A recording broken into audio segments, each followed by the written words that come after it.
ঢাকার শেরেবাংলা নগরে অবস্থিত বঙ্গবন্ধু আন্তর্জাতিক সম্মেলন কেন্দ্র দেশের সবচেয়ে আধুনিক সম্মেলন ভেন্যুগুলোর মধ্যে একটি। ২০০২ সালে জোট নিরপেক্ষ আন্দোলনের শীর্ষ সম্মেলনের জন্য এটি নির্মাণ করা হয়। শুরুতে নাম ছিল বাংলাদেশ চীন মৈত্রী সম্মেলন কেন্দ্র, পরে আবার এটির নাম রাখা হয় বঙ্গবন্ধু আন্তর্জাতিক সম্মেলন কেন্দ্র।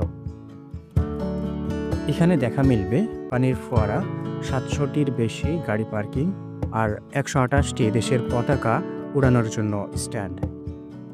ভেতরের প্রধান হলের ছাদটি তৈরি হয়েছে সংসদ ভবনের আদলে।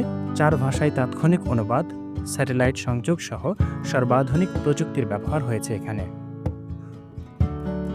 আজ এটি দেশের সবচেয়ে জনপ্রিয় জায়গা, যেখানে হয় সমাবর্তন, আন্তর্জাতিক সম্মেলন, এক্সপোর্ট মেলা আর বড় বড় সেমিনার।